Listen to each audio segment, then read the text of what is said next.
지금 한동훈 이야기 우리가 해봐야 돼요. 왜냐하면 굉장히 중요한 축이 됐어 지금. 윤석열 탄핵에서.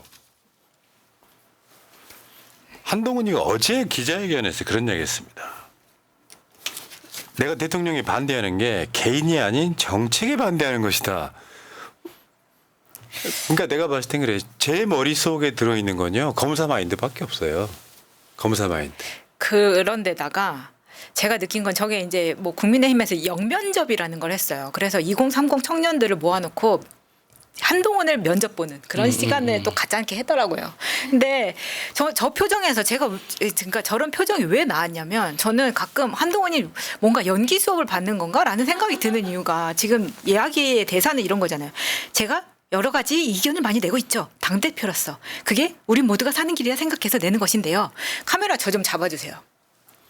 마지막에 한동훈이 이렇게 말하잖아요. 우리 국민의힘에서는 그게 가능합니다. 이 말은 우리 국민의힘에 가능한다. 근데 말을 어떻게 하냐면 우리 국민의힘에서는 그게 가능합니다. 막 이렇게 말을 하는 거예요. 진짜. 근데 뉴스에서. 그래서 제가 너무 깜짝 놀란 부분이거든요. 근데 지금 저것도 당대표라고 앞에 나와서 이야기를 하고 있는데 그 2030 앞에서 어떻게 하면 국민의힘은 그게 가능한 당이라는 거를 본인이 며칠 전만 해도 그렇게 묵사발을 당하고 샹피를 당했으면서도 그 앞에서는 그렇게 말을 하더라. 내가 이렇게 무시당하고 이렇게 욕먹는 것도 다 비판이 가능하다. 그게 민주주의의 증거다. 이렇게 이야기하는 거예요. 그런 거예요. 지금. 그거지. 민주당은 못하지 않습니까? 네. 우리 당 가능합니다. 네. 근데 저건 이제 왜 저런 멘트가 나왔는지를 봐야 되겠죠. 그러니까 나는 윤석열이 싫어서가 아니라 정책에 반대하는 거지 배신할 생각 없다. 지금 한동훈이는 배신자 프레임에 빠져 있잖아요. 네.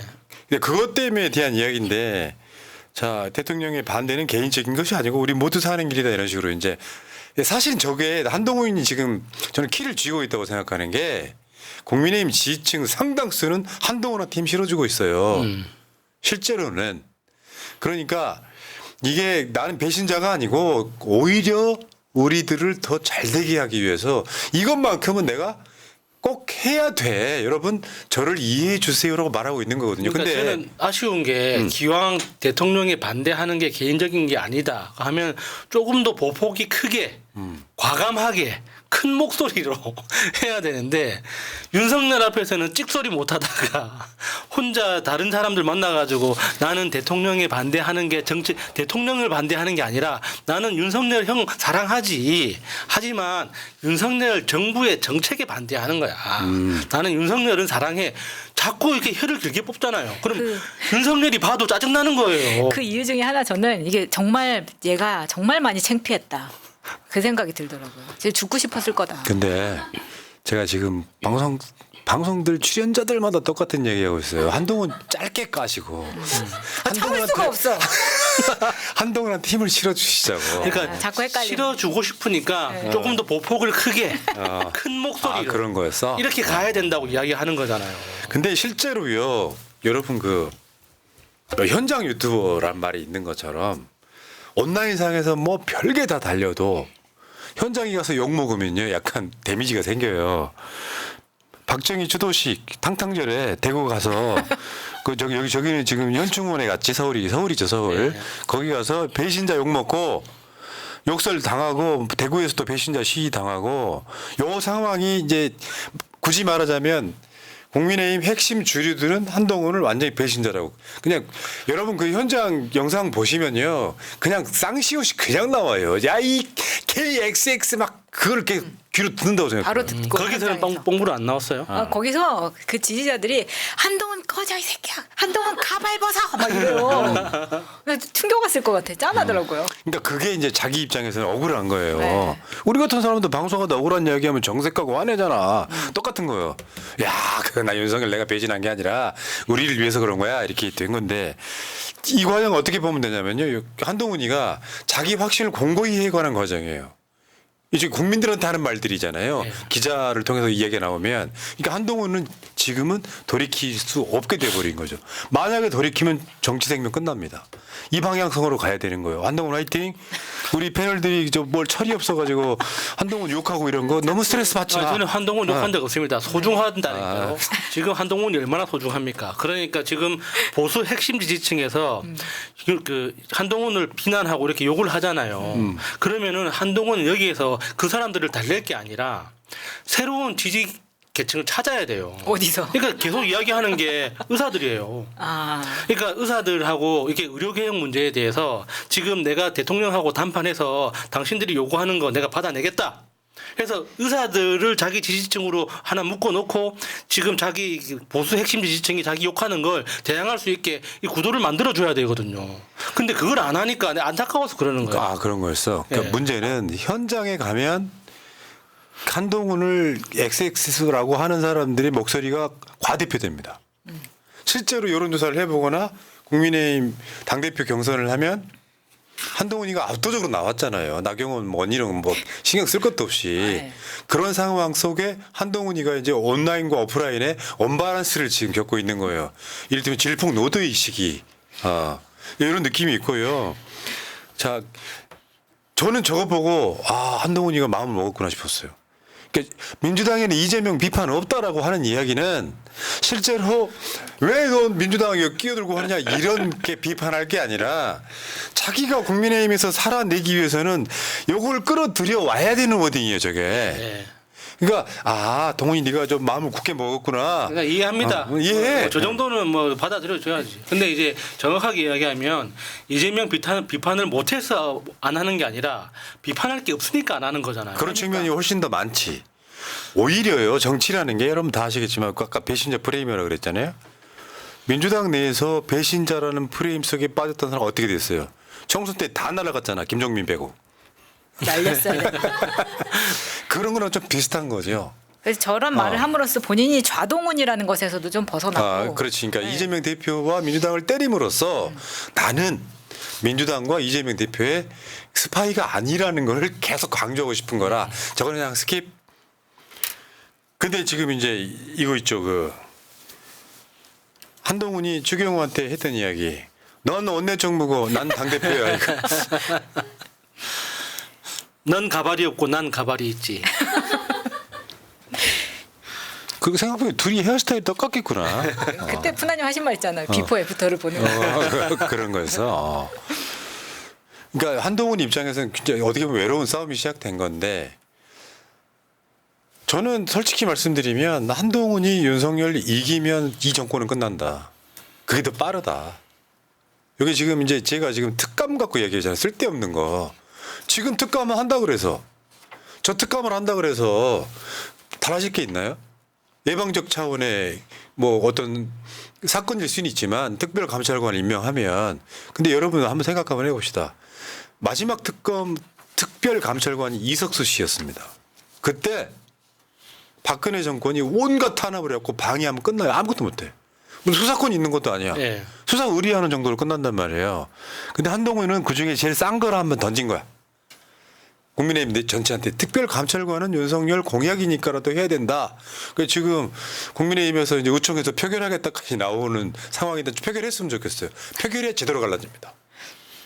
표결해야. 근데 한동훈 자체가 정치력이 없다 보니 추경호 만나서도 대화 안 하는 것 같아요. 그 표결을 하는데 그 의총장에 한동훈이 못 들어가면 어떡해요? 그러니까. 아니 들어갈 수는 있는데 사실 못 들어가게 하겠지. 또 그런 걸 보여주고 싶어서 하는 건데 네. 그런 장면을 한동훈이 원할 수도 있다고 보는 거예요. 그게 마치 본인은 지금 박해받는 예수님 코스프레를 하고 싶은 거지. 그러면 왜냐면 지지는 손바닥에 못을 박아야지. 아야 하면서 이렇게 해야지. 한동훈 멀었다니까. 한동훈이 집에 가면 욕조에 앉아서 유튜브 보고 그런다잖아요. 욕조에 앉아서. 그러니까 그 시간에 당의 중진들 만나라는 게 일반적인 조언이에요.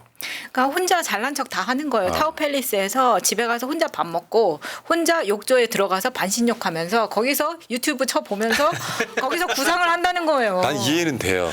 하루 종일 가발을 쓰고 다니잖아요. 그러면 이제 자유, 프리덤 딱 벗고 완전 자연인 상태에서 생닭이네. 욕조에 딱 그 얼마나 행복한 뭔가 그 욕실에는 거울이 없을 것 같은 느낌이. 있어요. 생닭이야 생닭. 네. 생닭이라니. 야 이 사람. 어저께 김민석 우리 수석 최고가 기자회견을 하는데 요즘 김민석은 거의 뭐 그 발언 자체가 거의 철학에 가깝습니다. 근데 일단 저 백드롭 한번 보세요. 뒤에 배경. 백드롭을 저걸 바꿨거든 주말에. 좋더라고요. 그러니까 사진만 찍으면은 장소, 시간, 김건희 국정농단 규탄 범국민 대회가 바로 홍보가 되는. 아, 볼 때마다 생각하실 겁니다. 근데 이번 주 토요일이죠. 11월 2일 토요일 오후 4시 서울역에서 만납시다. 네. 그 이따가 2부 말엽에 그 이야기 좀 더 할 건데 네. 한동훈의 특별감찰관제는 세수대로 파도 막으려는 시도다. 근데 저는 이렇게 봐요. 저 민주당 이렇게 해줘야 돼. 네가 특별감찰관제로 가려고 하는 게 뭐 특별히 뭐 마음에는 안 든다. 다만 굉장히 작은 걸로 윤석열 공약인 걸로 네. 한동훈 쪽이 찾아낸 나는 방법이라고 생각해요. 특별감찰관이라도 해서 계속해서 뭔가 이렇게 그 철옹성을 무너뜨리려고 하는 도구로 쓰고 있는 거예요. 예를 들어서 한동훈이가 김건희 특검 찬성할게. 이렇게 되면 한동훈은 오히려 제거됩니다. 그러니까 국민의힘에서 지금 저번에 제가 지난주에도 말씀 많이 드렸죠. 한동훈계가 서너 명이었던 게 지금 20명, 30명으로 늘어났어요. 그리고 실제로 완전 찐 한동훈계랑 찐 윤석열계가 숫자가 비슷해. 나머지 다 중립시대에 있단 말이에요. 네. 그만큼 많이 변했다 이렇게 보시면 한동훈이 특별감찰관제 우리 쪽에서는 야 무슨 특별감찰관이야 특검이지 이렇게 얘기할 수 있고 그러면서 한동훈 입장에서는 봐라 민주당에서 특검하라고 하잖아. 나는 근데 특별감찰관 싸게 끊어줄게. 그 이야기를 서로 난 도와주고 있다고 보는 거예요. 그래서 만약에 특별감찰관제가 국민의힘 의총에서 표결로 반대든 찬성이든 만들어지면 그걸로 국민의힘은 사실상 완전 달라진다. 쪼개진다. 네. 김인석 잘하고 있는 거예요.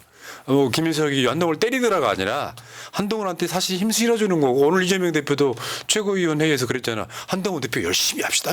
그렇죠. 열심히 해야죠. 얼마나 소중합니까? 자, 이재명 대표가 어제 박단 전공희 지금 대표를 만났습니다. 그렇죠. 지금 말하자면 이재명 대통령이 전공희 대표를 조용히 청와대로 부른 거예요. 저도 그런 느낌이더라고요. 여야 의정 협의체에 들어와. 이제서야 여의도 대통령이 나설 때가 됐구나. 그러니까요. 네. 이게 윤석열 안 하잖아요. 윤석열은 안 하고 한동훈은 비공개로 만났는데 지가 공개를 해버려요. 그러니까 솔직히 빈정상하게 하는 면이 있었고 그동안 박단 대표도 굉장히 고생을 많이 했었죠. 그리고 만나고 나서 이제 만났다는 거는 뉴스가 됐기 때문에 페이스북에 올렸더라고요. 사실 박단 대표도 답답할 거예요. 그러니까 자기가 무슨 저 전공의 협의회 대표라고 지금 이름은 올라가 있지만 그 전공의 협의회에 소속되어 있는 모든 의사들을 어떻게 한 방향으로 끌고 갈 수 있는 권한이나 맞아, 그런 어떤 건 구조는 없거든요. 네. 그러니까 자기는 그냥 일종의 거의 바치 사장에 가깝단 말이에요. 그러니까 실제로는 정부가 정확한 정책 변화를 통해서 의사들을 설득을 해 나가야 되는데 이 개별적으로 하나하나 모아가지고 목소리를 하나로 모은다고 해서 그 개별 단체에 소속되어 있는 의사들이 그 정책에 동의하는 게 아니란 말이에요. 그러니까 얼마나 답답하겠습니까? 그러니까 지금 한동훈이 당대표 되고 나서 실제로 한 게 없어. 없죠. 제로콜라 마시는 정도. 그렇다 보니까 왜 이런 거 있잖아요. 표결로 뭔가 만들어지는 건 마지막이잖아. 정치력이라는 게 윤석열과 가까운 사람들 내가 한동훈이라면 권성동이도 만나고 뭐 주호영이도 만나고 쭉쭉쭉 만나면서 이거 찬성하셔야 돼요. 그래야 우리 정권 지킵니다라고 해야 되는데 친윤이나 대통령실에서 완고하게 막잖아요.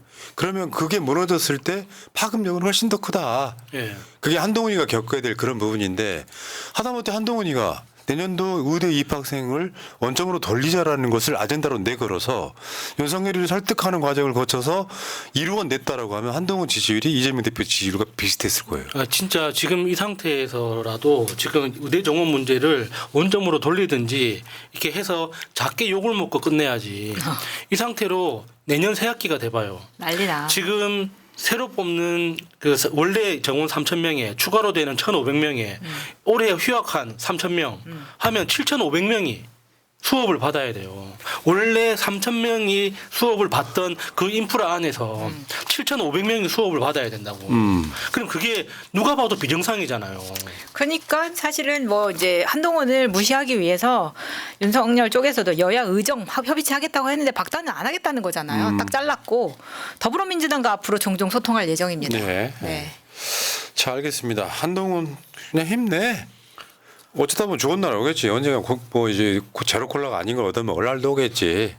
근데 그거는 제가 봤을 때는 한동훈은 윤석열을 버리고 가지 않으면 정치적으로는 의미가 없다 이렇게 봅니다. 자, 흑석돌림. 흑석돌림이 연극과 출신이래요. 연극과 출신입니다. 연기 저렇게 하면 빠따 맞다가 뚜껑 벗겨집니다. 보통 일본 애들 연기가 저렇습니다. 발연기 이렇게 말씀드리는 거군요. 자, 이 얘기는 여기까지. 이따가 2부에 또 있어요. 이런 비슷한 얘기.